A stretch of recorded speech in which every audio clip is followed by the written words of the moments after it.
The Halfway Hearth Tavern.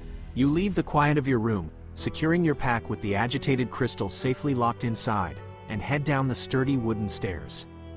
The common room of the Halfway Hearth is a stark contrast to the quiet road. It is packed to the rafters with a colorful mix of travelers. The air is thick with the smell of roasting boar, pipeweed, and spilled ale. Mercenaries are loudly boasting about their recent monster hunts, while wealthy merchants in velvet doublets nervously count their coin purses in the corners. Finding a lead-lined box isn't a standard request like asking for a wheel of cheese or a spare dagger. Lead is heavy, toxic, and generally only used by alchemists, roofers, or people trying to hide magic from the city watch. Scanning the crowded room, your eyes catch two distinct individuals who might have exactly what you need. One, the Dwarven Tinker. Sitting near the roaring fireplace is a jovial dwarf with soot-stained hands and a massive, multi-layered backpack overflowing with tools, gears, and scrap metal. He is currently trying to sell a complex, ticking clockwork bird to a bewildered barmaid. If anyone has scrap lead or a metal lockbox you could line yourself, it's him. 2. The Shady Relic Hunter. Tucked away in the darkest corner of the tavern, nursing a single mug of ale, is a slender figure in a dark, high-collared coat. They have several strange, heavy pouches hooked to their belt. They carry themselves with the quiet, paranoid stillness of a professional smuggler. If anyone has a pre-made, anti-magic smuggling case ready to sell, it's them. Who does Tenshi approach to make a deal? Tell me which merchant you want to talk to, how you plan to ask for a lead case without sounding incredibly suspicious, and roll your D9 for a charisma persuasion check. Really not trying to persuade anybody.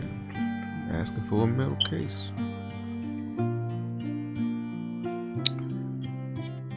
The Dwarven Twinkle or the Shady Relic Hunter.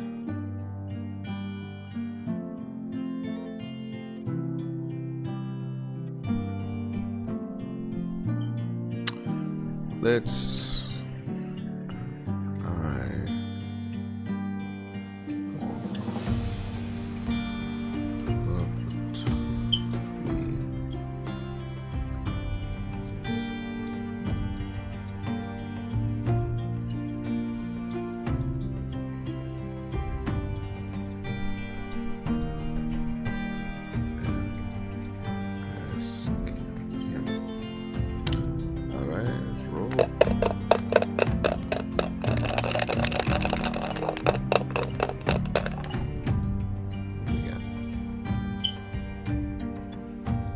Roll a 3. Disgusting.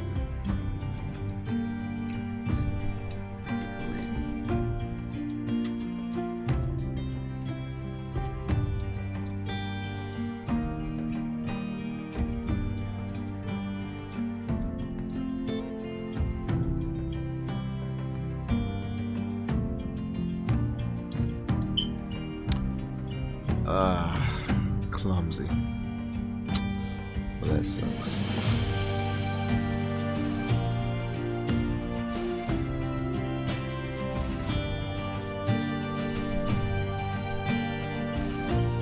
Alright, what you got to say?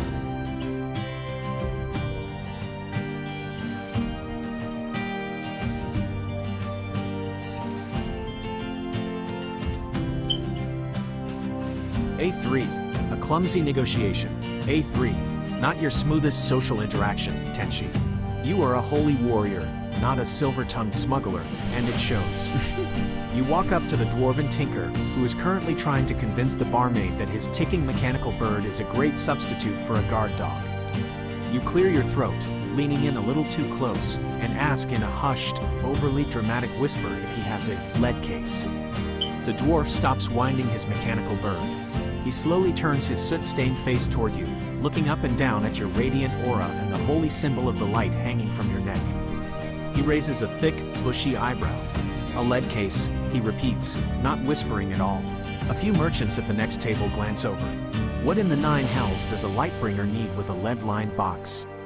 You carrying something the inquisitors at the capital shouldn't see? You quickly shush him, trying to play it cool, but the damage is done. The dwarf realizes exactly what you are trying to do, and more importantly, he realizes he has a monopoly on your immediate problem. The jovial salesman act drops, replaced by a shrewd, capitalist gleam in his eye. "Look, friend," the dwarf grunts, rummaging through his massive, clanking backpack.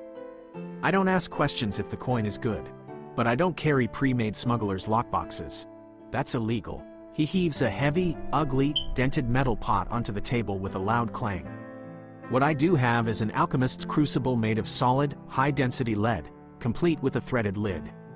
It's ugly as sin, it weighs about 10 pounds, and it smells faintly of sulfur. But I guarantee you, not even the high priest's own seeing stone could peer through an inch of solid lead." He crosses his thick arms.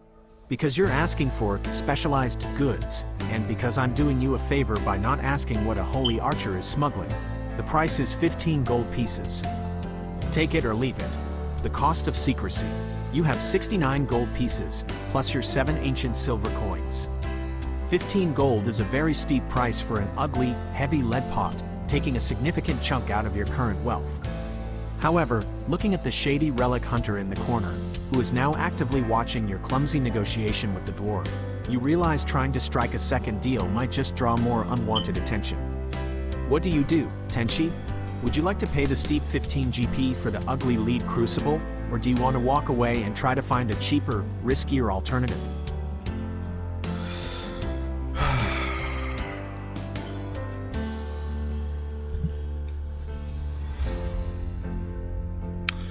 Let's play this. Let's play this a different way. I am trying to. Okay, I stand tall in front of the wall. Okay.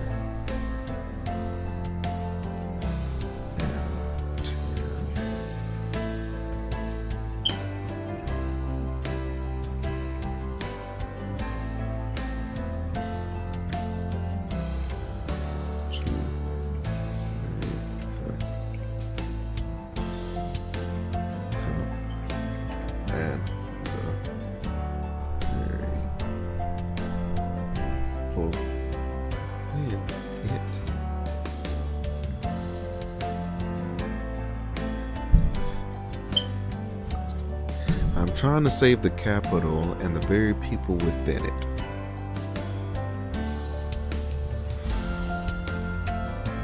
I want to be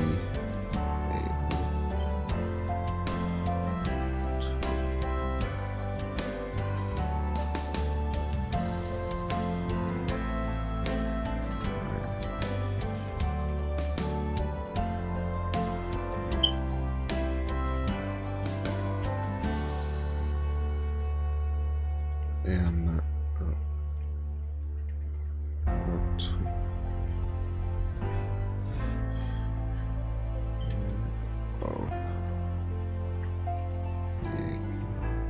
for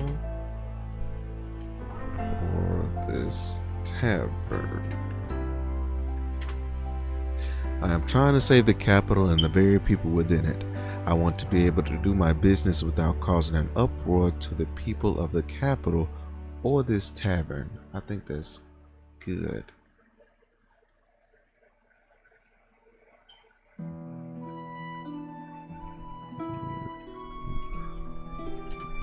Stand in the way of saving lives, even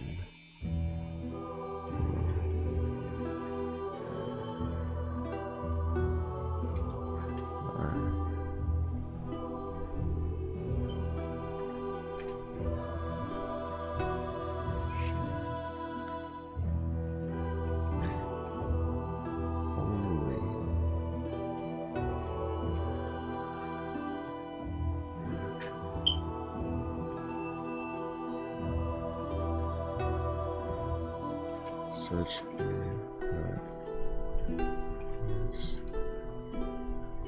even less at all. Period. There we go. Let's see what you got to say. I am trying to save the capital and the very people within it. I want to be able to do my business without causing an uproar to the people of the capital or this tavern. Would you really stand in the way of saving lives, even your own? What do you got to say? What do you got to say?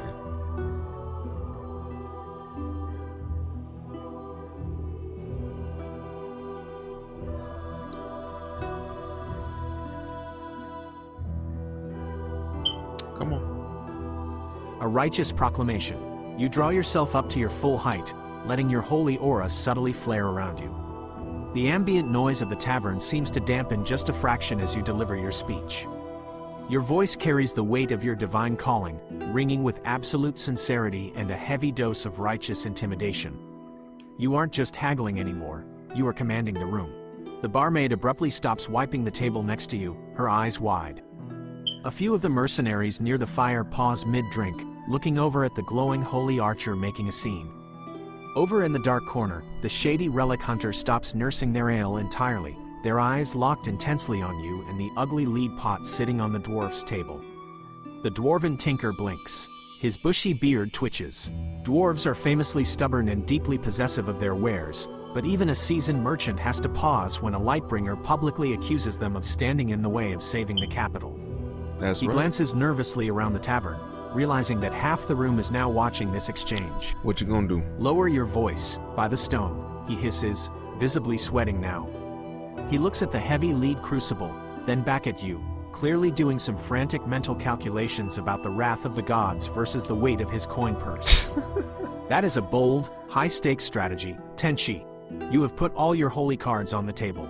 Right. To see if this righteous intimidation shatters the dwarf's capitalist resolve, I need you to roll your D9 for a charisma intimidation check. 1 to 2. The dwarf's pride wins out. He gets offended by your public scolding, refuses to sell, and packs up his gear. 3 to 5. He gets spooked by the attention and drops the price slightly just to make you go away. 6 to 8. Your divine authority shakes him to his core. He gives you a massive discount out of genuine respect and fear. 9. A critical success. He practically shoves the crucible into your hands for free, begging for the light's forgiveness. Roll your D9 and tell me your fate. Oh, shucks. All right. Come on.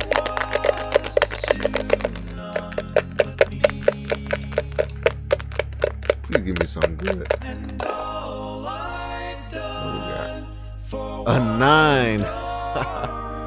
For those of you that's watching, my die is the red, and I just rolled a 9. Let's go. Let's go. I rolled 9. Let's go. You see it. No games. Let's go. What in the world? Hold on. So fill to me the parting glass. Hold on, let me hold on. Just give me a second.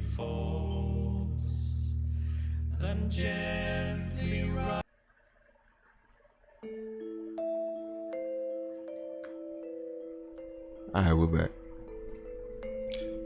I don't know what that was, but I needed to stop playing that, whatever that was. Let's see what happens. Let's see what happens. I can't believe I just rolled a 9. Let's go. A9, Divine Authority. The tavern goes dead silent. Even the loud, boasting mercenaries by the fire abruptly stop mid-sentence. The sheer conviction in your voice, backed by the radiant glow of your holy aura, hits the dwarven tinker like a physical blow. You aren't just a customer anymore. You are a wrathful messenger of the gods, and you have just called out his greed in front of half the hearth. The dwarf pales beneath the thick layer of soot on his face. He looks at your glowing Sunseeker bow, the holy symbol resting against your chest, and then down at the heavy, ugly lead crucible on the table. He realizes, with a sudden jolt of terror, that trying to extort a holy archer on a divine mission to save the capital might be the quickest way to earn eternal damnation. or at least a very nasty curse on his business. All right. By the stone, I didn't know, the dwarf stammers, his jovial salesman persona completely shattered. He practically shoves the heavy lead pot across the table toward you, nearly knocking over his own mug of ale in his haste. Take it, please, just take it, holy archer. Keep your gold. Consider it a donation to the light. May the gods bless my forge and forgive a foolish old tinker. He bows his head, visibly sweating, and immediately starts furiously packing the rest of his mechanical birds back into his massive backpack, eager to get as far away from your righteous presence as possible. Inventory update. +1 heavy lead crucible. Cost, 0 GP. Yes. Total wealth remains, 69 GP, +7 GP in ancient silver. The watching shadows. You grab the heavy, threaded lead pot by the handle. It weighs a solid 10 pounds and smells faintly of sulfur, but it is exactly what you need. As the tension in the tavern slowly breaks and the patrons cautiously return to their drinks and conversations, you notice a subtle movement out of the corner of your eye. The shady relic hunter in the dark corner is no longer watching the dwarf. Their eyes are locked entirely on you.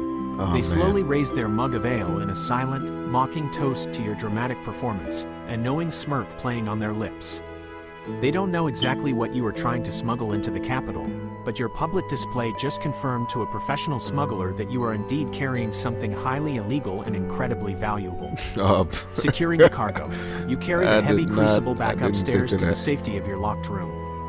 Carefully, you take the cloth-wrapped dormant shadow crystal out of your pack. It is still vibrating slightly, angry from your earlier attempt to purify it further. You drop it into the heavy lead pot and screw the thick metal lid on tight. Instantly, the faint, vibrating hum vanishes.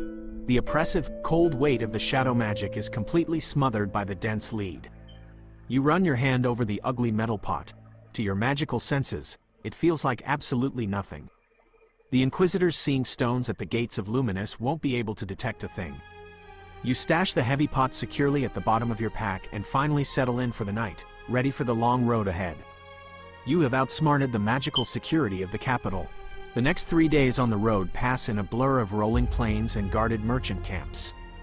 The real test is about to begin. Are you ready to skip ahead to day 4, where Tenchi and Silas finally arrive at the towering, heavily guarded gates of Luminous to face the Inquisitors? Or is there anything else you want to prepare before we reach the city? I don't know. Do we have a watcher in here? Do we have a watcher? You want to put in some input? Want to put in some input? I don't know. Let's see. So we have 3 more days. No, we've already.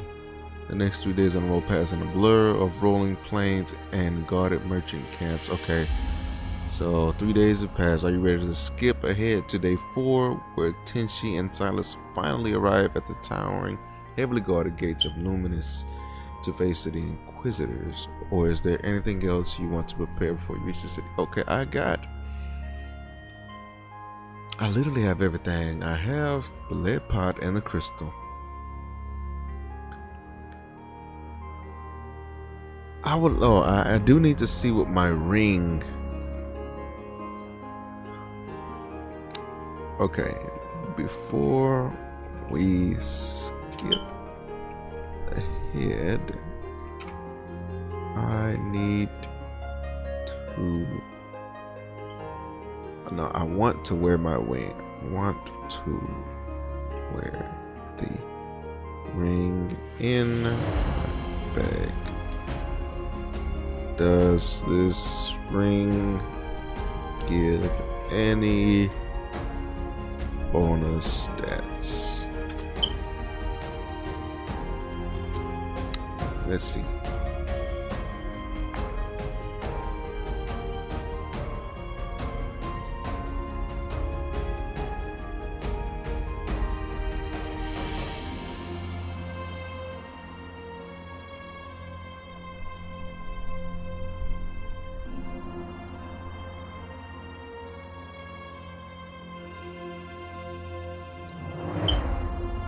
Read to me, tell me what's good.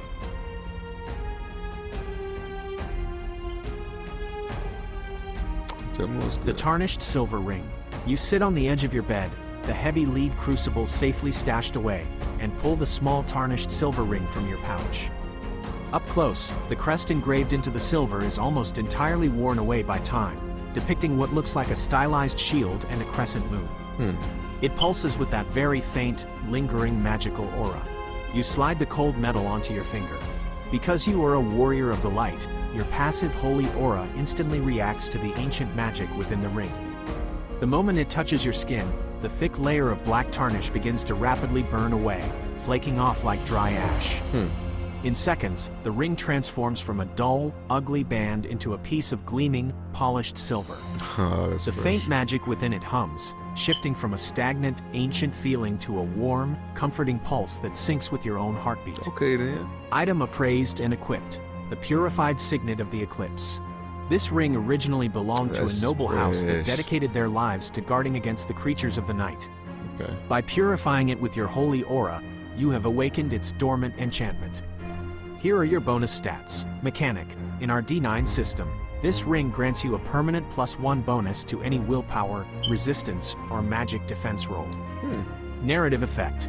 If you are ever targeted by a dark spell, a curse, or mind-altering shadow magic, the ring will grow warm to warn you, and the magic will have a much harder time taking hold of your mind. Oh. It is a subtle but incredibly valuable piece of protection, especially for someone who seems to be making a habit of fighting undead horrors and pocketing dark artifacts. The road to Luminous. With the ring Wow. gleaming on your finger and the shadow crystal heavily suppressed in solid lead, you finally get some sleep. The next 3 days on the road pass smoothly. Silas is a generous travel companion, paying for hearty stews and warm beds at every checkpoint. The two mercenary outriders keep the bandits at bay, and your glowing presence seems to deter any beasts that might have lurked near the highway at night. On the morning of the 4th day, the rolling plains give way to a massive, sprawling valley. Okay. Day 4, the gates of the capital. You hear Luminous before you see it. The low, thrumming roar of thousands of voices, grinding cartwheels, and ringing blacksmith anvils echoes across the valley. As the carriage crests the final hill, the capital city reveals itself. It is a breathtaking fortress built into the side of a massive, white stone mountain. High above, waterfalls cascade down the cliff face into aqueducts that run through the city. However, your immediate concern is the Grand Gate. It is a massive archway of iron and white marble, heavily bottlenecked by a mile-long line of merchants, farmers, and travelers. Silas's carriage slowly rolls to a halt near the front of the guild priority line. You peer out the window. Flanking the massive iron portcullis are 24 heavily armored city watchmen in gleaming silver breastplates. But standing dead center in the checkpoint are 3 inquisitors. They wear long, stark white coats with gold trim. Each holds a smooth, that's polished nice. glass orb, a seamed stone, that glows with a pale blue light as they sweep it over the passing crowds, checking for magical contraband. Silas leans over, adjusting his collar nervously. Here we are, Tenchi. They will ask us to step out while they inspect the cargo compartment and sweep us with the stones. Just stay calm, unstring your bow to show peace, and let my guild papers do the talking. Okay, cool. It is time to face the Inquisitors, Tenchi. As the carriage door opens and a city guardsman barks for you to step down, how do you compose yourself? Do you step out confidently, or do you have any last-second preparations before the scene stone sweeps over you and your pack? Hey, we good. We got the lead. Step out. Confidently. With my head held high. Let's go, because what we got to be afraid for?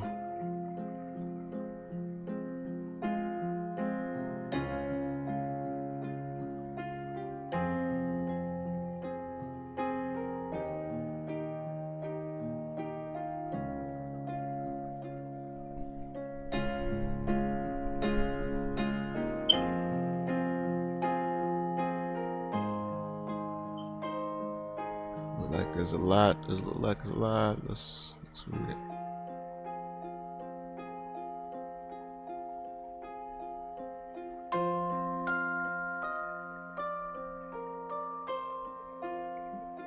Okay, what do you got to say? The What Inquisitor's happens? gaze. You don't hesitate. You pop the latch on the carriage door and step down onto the cobblestone road with the practiced grace of a warrior. Remembering Silas's warning, you reach up and smoothly unstring your Sunseeker bow, slipping the radiant string into a pouch at your belt to show you come in peace. You stand tall, your chin high, the purified signet of the eclipse gleaming on your hand, and your ambient holy aura radiating a subtle, comforting warmth in the crisp mountain air. Right. A murmur ripples through the nearby crowd of merchants and farmers. It isn't every day a glowing holy archer rolls up to the gates of Luminous. One of the Inquisitors, a tall, stern-faced woman with a sharp jawline and the golden sunburst of the capital embroidered on her stark white coat, breaks away from the checkpoint and approaches your carriage. Guild papers, she demands flatly, holding out a gloved hand to Silas. Silas nervously hands over a stack of heavily stamped parchment. The Inquisitor barely glances at them before holding up her seeing stone. The polished glass orb glows with a piercing, pale blue light. "Stand still," she commands. She sweeps the glowing orb over Silas first. The stone remains a steady blue. She nods, then turns her intense gaze to you. As she brings the seeing stone near you, the blue light inside the glass instantly flares into a brilliant, dazzling white. The Inquisitor flinches slightly, her eyes widening. "State your business, Lightbringer," she says, her tone shifting from bored authority to cautious respect. "Your aura is blinding. I am an escort for the silver coin."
Local Adventurers Guild Hall. Yes, I am. It's loud, packed with skilled mercenaries, and the best place to find high-paying bounties or quests. The Alchemist Promenade, a street lined with bubbling cauldrons and magical vendors. Someone there Close might the be door interested for me. in studying or buying a Close the certain door. dark crystal for the right price. the Grand Cathedral of Light, a towering, magnificent temple in the center of the city. A place to pray, seek divine guidance, or speak with the high clerics. What is your first move in Luminous, Tenshi? Would you like me to guide you to one of these locations, or do you have something else in mind? To be completely honest, I think I need to get, I really want to try to get because all of these things are nice, but if I can get a presence with the king, they might be able to fund me, and potentially hire me. Well, you know what? I don't want to be hired. They potentially can fund me so that I can go out on a quest and beat more of the bad guys. Kind of like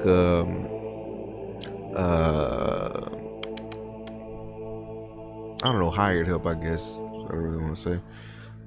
So I wanna get a presence with the king. I just don't know who to talk to. And then if they fund me, then we can go to the Golden Quiver and try to upgrade our gear. Or they're gonna give us stuff to upgrade. So this is my plan of action. What I want to do is I want to get before the king so that he could potentially fund me and they can upgrade my gear for free. I want to let them know. I want to bring the dark crystal before the king. Hopefully they don't try to kill me. But if I bring it before the king and turn it over for free, because I don't want to sell it, turn it over for free and let them know that I was on an adventure and this is what I found. And I came, give it to you so they can do whatever, research, whatever. And then potentially the king can give me something. Right? Right? That's my thought process. Like going before the king. Like, we'll see. I'm not from here, but we'll see what happens.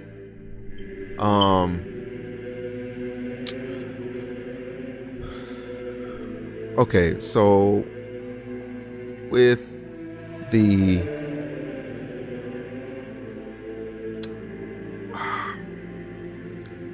excitement that was shown when my presence arrived, I would like to request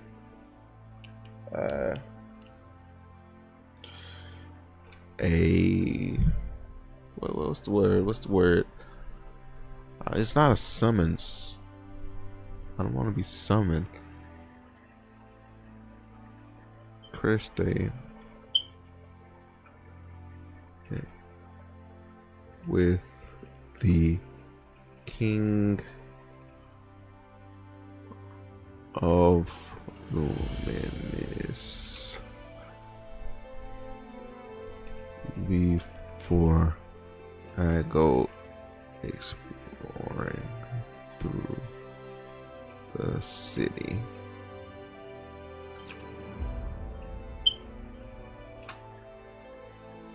With the excitement that was shown, it's supposed to be shown, when my presence arrived, I would like to request a moment with the King of Luminous before I go exploring through the city. That's what I want to do. That's what I want to do. Let's see what it says. Yeah, a royal request. Okay, what you got to say? What you got to say? A royal request.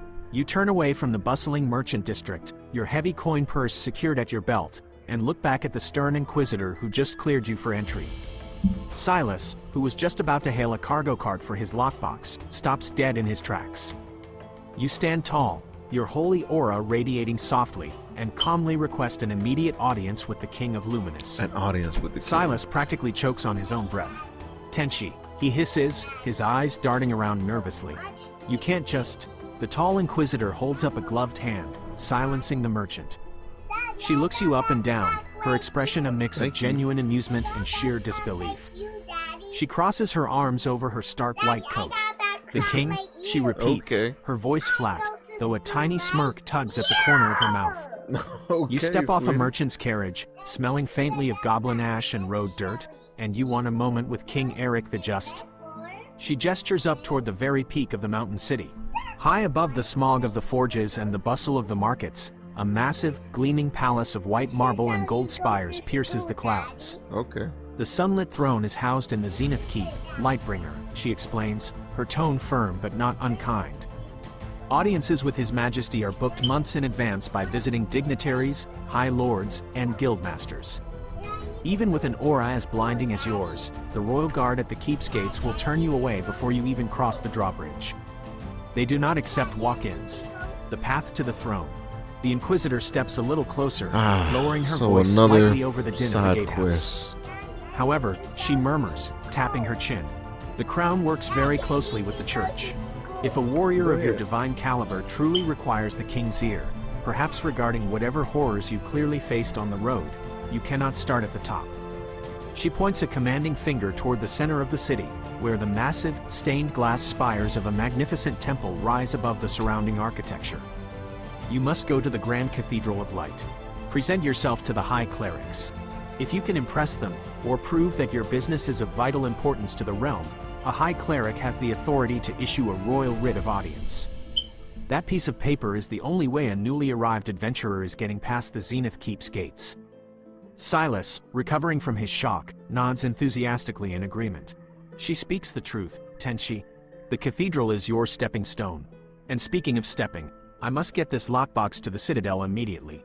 May the gods favor your path. With a final wave, Silas and his hired cart vanish into the crowded streets. You are left standing at the entrance to the merchant tier. The king is at the very top of the city, but the path there requires climbing the religious ladder first. What is your strategy to get to the king, Tenchi? Are you marching straight to the Grand Cathedral of Light to demand to see a High Cleric? Do you want to try and bribe or persuade the Inquisitor into writing you a letter of introduction first? Or do you want to secure a room at a local tavern first so you don't have to carry your heavy pack and the hidden crystal into a holy temple? Tell me your next move. Well, to be honest, I'm taking the crystal into the temple. I'm taking it in there. Well, maybe. I don't know.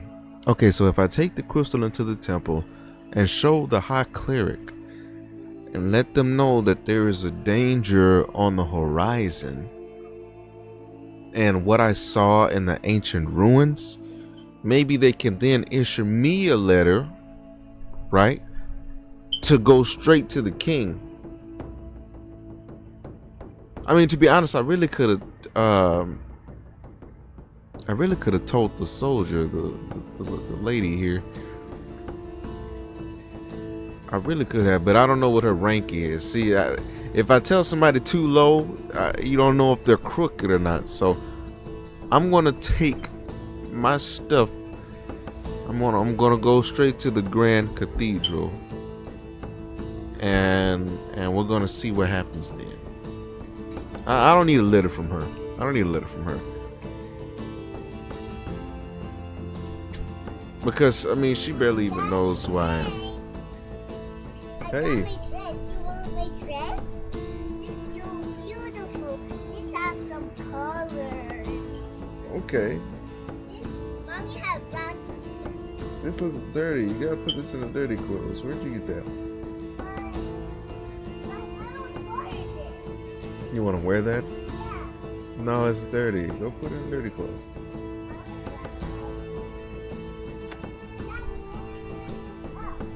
So,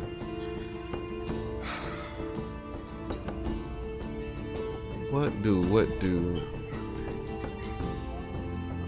I'm not, like I said, I'm not gonna bribe. I think I'm gonna go straight to the cathedral. Let's go. Daddy. Daddy. Huh? I put my dress in the dirty clothes. Okay, good job. Oh, hold on. You're messing up stuff. Sit over here if you're going to sit down. But what is this? It's an earbud, sweetie. But Justin got earbuds. He does. Bye-bye, Daddy. See you later.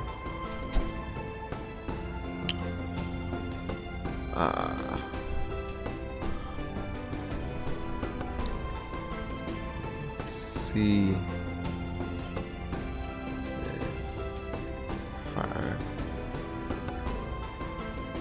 We're going straight to the cathedral, and we're gonna try to see a high cleric, because I feel like if we do that, and then if they ask why, then we can tell them there's a danger afoot, and if we tell them there's a danger, then we could basically say that, you know, we don't really know how much time it'll actually be until that danger gets to the city, and that might help with the persuasion, right? Yeah. Let's go. Let's see what happens. Let's see what happens.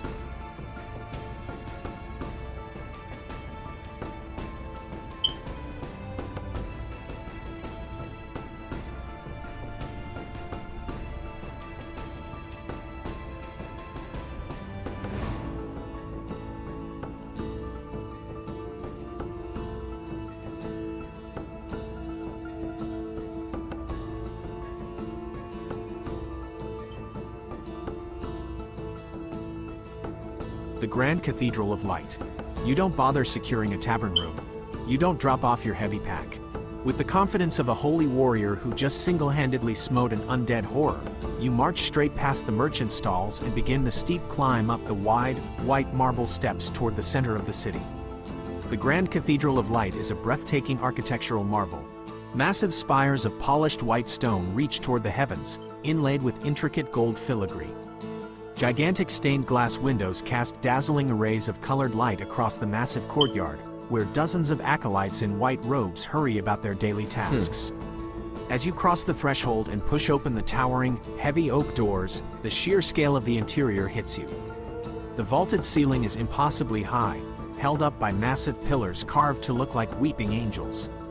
A choir is softly chanting somewhere in the upper balconies, their voices echoing in perfect harmony.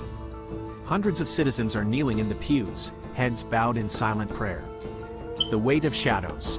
As you step fully onto the deeply consecrated ground of the cathedral, you immediately notice something alarming. Your heavy leather pack, which has been resting comfortably against your back, suddenly feels distinctly cold.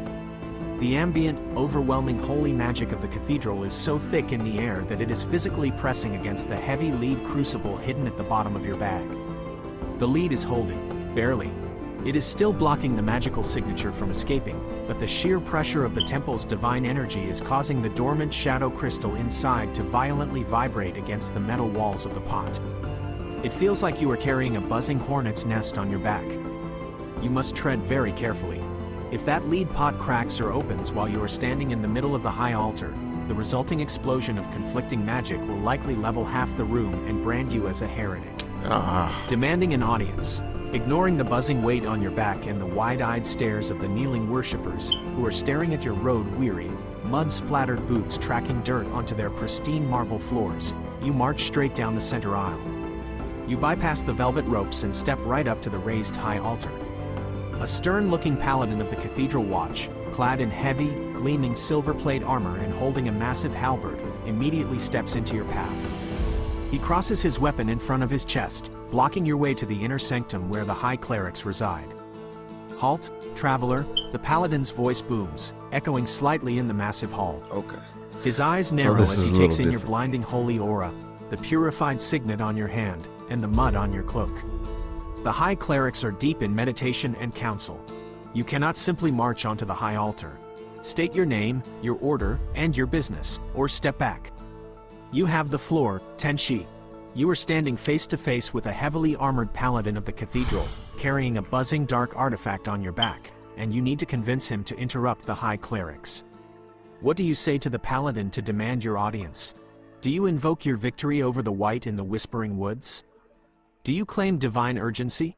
Roll your d9 for a charisma, persuasion, or intimidation check to see if your words carry enough weight to move a sworn paladin of the church. Okay, so change your plan. Change your plan. I didn't know that being in the church was going to set this thing off like it did. So what I am going to do is I'm going to tell the paladin that I need all of the clerics to come and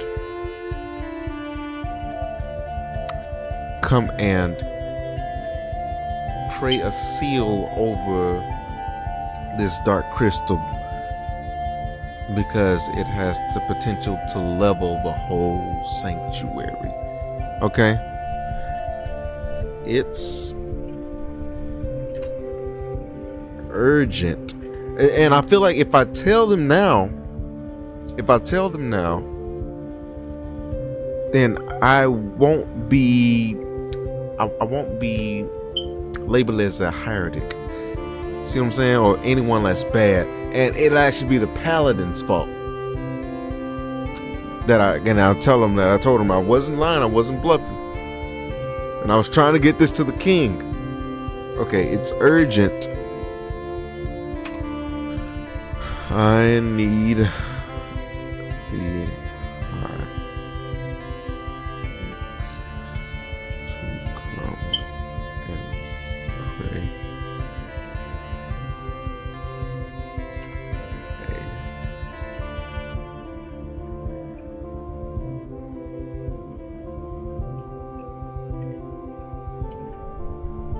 the over this work.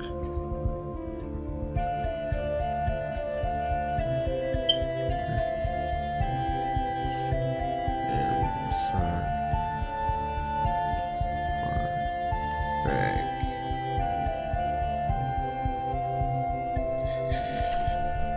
It has the potential to level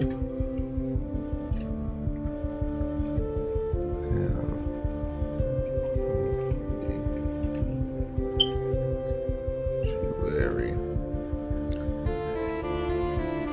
It's urgent. I need the high clerics to come and pray a purification over this dark crystal that resides inside of my bag. It has the potential to level half of the sanctuary. Also need to get this crystal before the king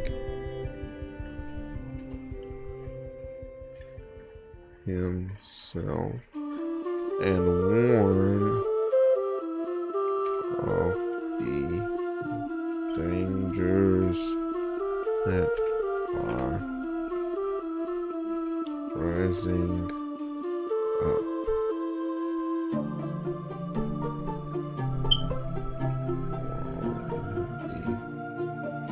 The nation. Do I still gotta roll? I do. I gotta roll. Come on. Some good.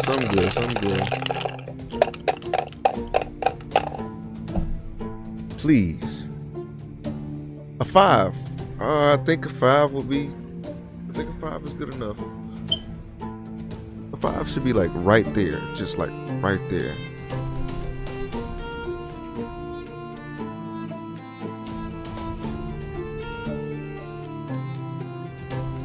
I rolled a 5. It's urgent. I need the high clerics to come and pray a purification over this dark crystal that resides inside of my bag. It has the potential to level half the sanctuary. I also need to get this crystal before the king himself and one of the dangers that are rising up around the kingdom. It's moderate success. Come on. A5, a tense and dangerous standoff. A5 is a moderate success. Your words carry the absolute truth, and the paladin believes you, but in a highly secure capital city, telling a heavily armed guard that you have a magical bomb in your backpack is a double-edged sword. The moment the words, "level half of the sanctuary," leave your lips, the atmosphere in the grand cathedral shatters. The paladin doesn't laugh, and he doesn't tell you to leave. Instead, his eyes go wide with horror. He instantly drops into a defensive combat stance, the glowing blade of his halberd pointed directly at your chest. "Do not move a single muscle, Lightbringer," he commands, his voice carrying a sudden, terrifying authority. He slams the butt of his halberd against the marble floor. Clang, clang, clang. It is an alarm code. Instantly, the soft chanting of the choir stops. The worshippers in the nearby pews gasp and begin to hastily scatter toward the exits. From the alcoves and side doors, half a dozen more cathedral watchmen pour into the sanctuary, their weapons drawn, forming a wide, tense circle around you. You are entirely surrounded, and the heavy lead crucible in your bag is vibrating so violently now that you can hear it rattling against your armor. The arrival of the High Cleric. "Hold your blades." Thank you. Commanding, echoing voice rings out from I the was inner about to sanctum. get got. The circle of guards parts. Stepping down from the high altar is an elderly man in flowing robes of pure white and gold. He carries a massive, sun-shaped staff that radiates an intense, blinding aura. This is High Cleric Valen. He doesn't look at your mud-stained boots or your bow. His glowing, piercing eyes lock instantly onto the heavy leather pack on your back. Even through the lead, a master of the light can sense the violent kinetic pressure building up inside. "By the gods," Valen whispers, his face going pale. The sheer density of the shadow, it is boiling against the consecrated ground of this temple. If that lead casing fractures, the necrotic shockwave will kill everyone in this room. Oh. He steps forward, raising his staff. He doesn't treat you like an enemy, but rather like a comrade holding a live grenade. "Listen to me very carefully, Holy Archer," the High Cleric says, his voice dead serious. "We cannot take you to the king with an active, unstable dark artifact on your person. We must stabilize it immediately. Beneath this cathedral are the Vaults of the Dawn, chambers designed to absorb and neutralize catastrophic magical anomalies." He gestures toward a heavy, reinforced iron door leading beneath the altar. "I will escort you down there.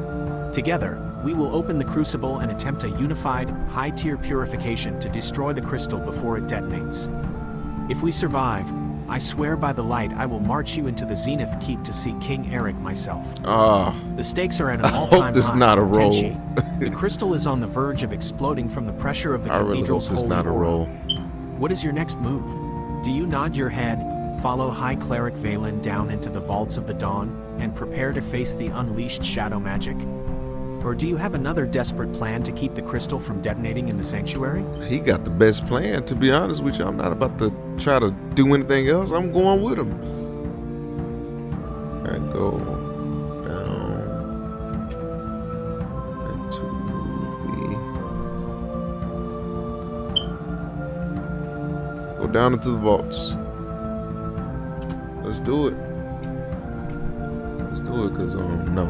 I'm not about to handle this myself. He basically gave me an out. I was surrounded and he gave me an out. So let's see. Let's see what it says. Let's see what it says.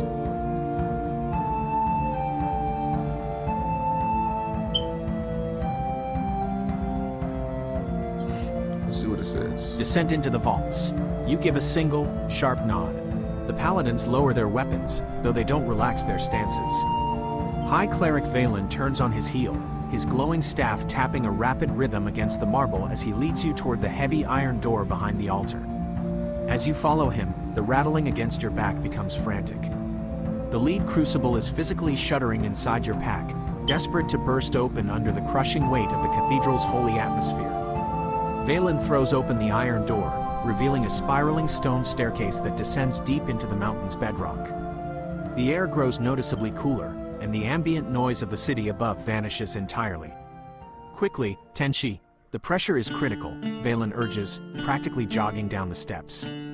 You reach the bottom, standing before a massive, circular vault door made of solid, enchanted silver. Valen presses his hand to the center of the door, muttering a rapid incantation. The heavy locks disengage with a series of echoing thunks, and the door swings open to reveal the containment chamber. The room is completely barren, carved from smooth, dark stone. The walls, floor, and ceiling are etched with thousands of overlapping, glowing golden runes.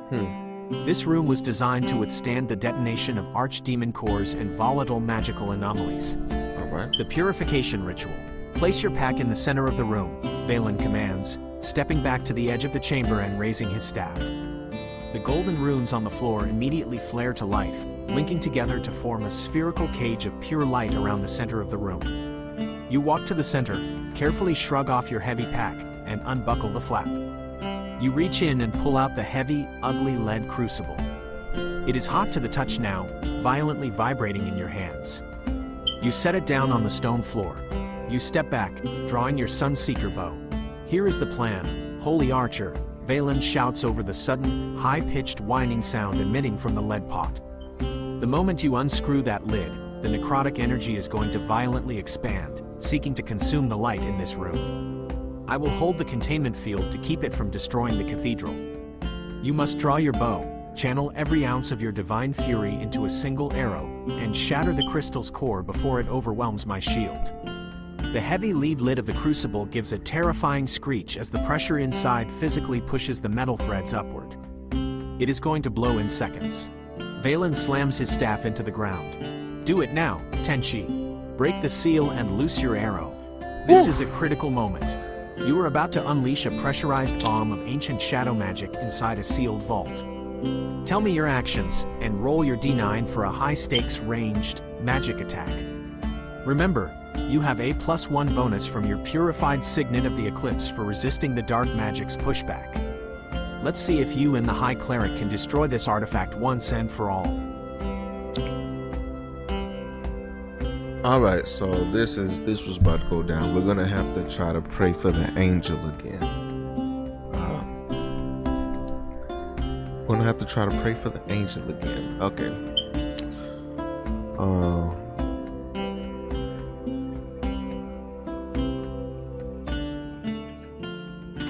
I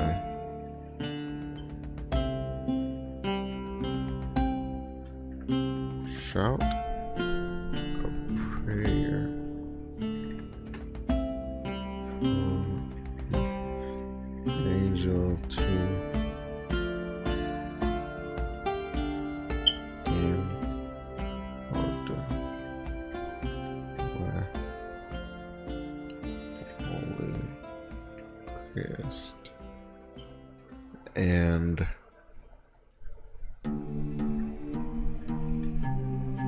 peace.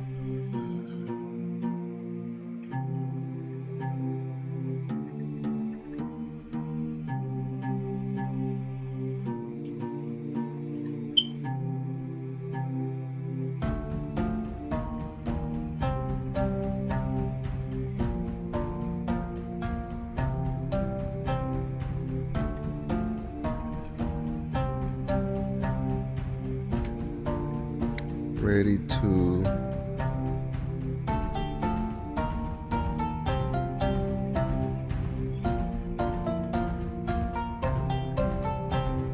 okay, I shout a prayer for the angel to appear again out of my holy crest with this flaring bow of light drawn, ready to shoot the crystal. Let's roll.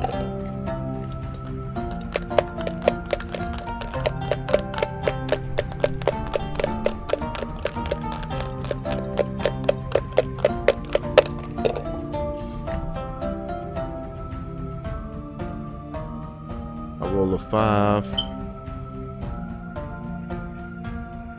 Roll 5. And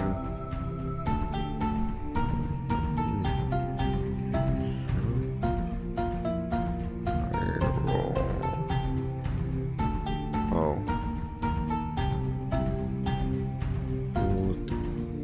a 4.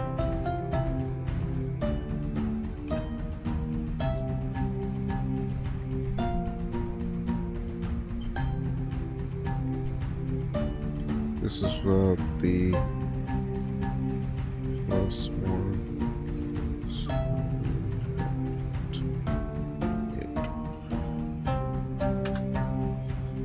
Alright, I shout a prayer for the angel to appear again out of my holy crest with this flaring bow of light drawn, ready to shoot the crystal. I roll a 5, and for the angel I rolled a 4.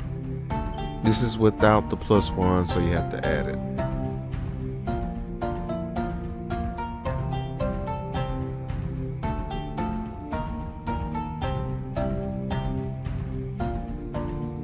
Hey, we gotta do this together. Can't do it by myself. Can't do it by myself. The twin volley of light.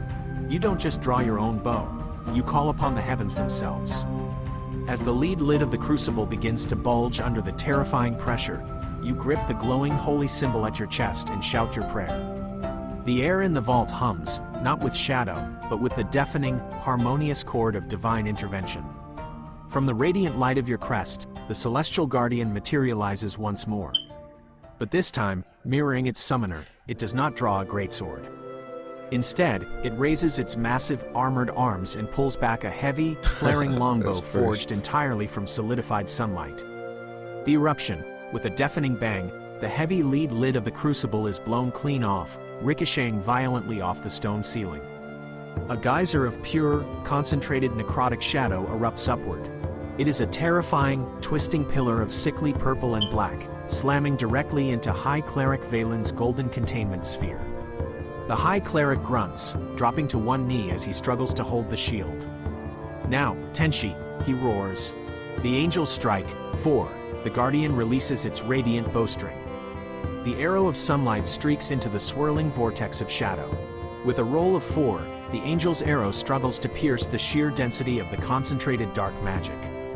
It doesn't hit the core, but instead collides violently with the outer layer of the shadow storm, tearing a gaping hole in the necrotic maelstrom and clearing a perfect, illuminated path straight to the center. Hey, let's go. Tenshi's strike. 5 + 1 = 6. Through the path your guardian just cleared, you see it. The jagged, violently spinning gray stone suspended in the center of the dark storm. You feel the necrotic pressure trying to push against your mind, trying to make your hands shake, but the purified signet of the eclipse on your finger burns with a warm, comforting heat. It all works Your out. focus remains absolute. You release the Sunseeker's string. Your arrow flies true, a streak of blinding, holy silver. It travels perfectly down the tunnel of light created by the angel and strikes the exact dead center of the jagged stone. Shatter. The aftermath in the vault. For a fraction of a second, the vault goes completely silent. Then, a shockwave of blinding, explosive white light detonates outward. It completely vaporizes the swirling purple shadows in an instant. The concussive force rattles your teeth and pushes you back a step, but Valen's golden runes flare to life, absorbing the brunt of the kinetic blast. When you blink the spots from your eyes, the room is still. The terrible, freezing cold is gone. The celestial guardian lowers its flaring bow, gives you that same slow, respectful nod of its featureless visor, and dissolves back into golden sparks that drift harmlessly to the floor. Respect. In the center of the room, the heavy lead crucible is cracked down the middle. Inside, there is no dark artifact, only a small pile of fine, inert, harmless gray dust. The The shadow magic has been bring this entirely here. purged from existence. A promise kept. High Cleric Valen leans heavily on his sun-shaped staff, panting from the exertion of holding back that explosion. He looks at the pile of dust, then slowly looks up at you. I have served the cathedral for 40 years, Valen breathes, wiping a bead of sweat from his brow. And I have never seen a solitary archer summon a celestial guardian with such ease, nor loose a shot with such devastating purity. He stands up straight, his expression shifting from crisis mode to profound, formal respect. He reaches into his robes and pulls out a heavy, wax-sealed scroll bearing the golden sunburst of the cathedral. The shadow that was contained in that stone was ancient, Tenshi, older than the Whispering Woods. If it is rising again, the crown must know immediately. He hands you the scroll. This is a royal writ of urgent audience. The guards at the Zenith Keep will not bar your path. He gestures to the spiraling stairs leading back up to the surface. Go, holy archer, wash the road dirt from your face if you must, but do not delay. King Eric the Just awaits. You have destroyed the artifact and earned your royal audience. You hold the golden ticket to the highest authority in Aethelgard. Would you like to march straight up the mountain to the gleaming gates of the Zenith Keep right now, or is there anything you wish to do before standing before the King of Luminous? Hey, I ain't even gonna lie to you. Do we need to go straight to the king? I don't know. But I'm gonna end right here for now, because that was intense. That was a wonderful climax. And I know that this video is going on YouTube, but the crazy thing about that is I know it started kind of in the middle. So if this video gets a lot of traction, maybe some likes, if some people comment, you know, I will personally go back to the beginning and record all of the stuff that happened up until we got into the tavern. Well, pretty much where this video started. So I hope you enjoy. For the people on YouTube, a like would be very much appreciated. Subscribe to the channel. We do plenty of stuff. It's been a long time since I've uploaded anything, but you know, coming back. But with that being said, see you later.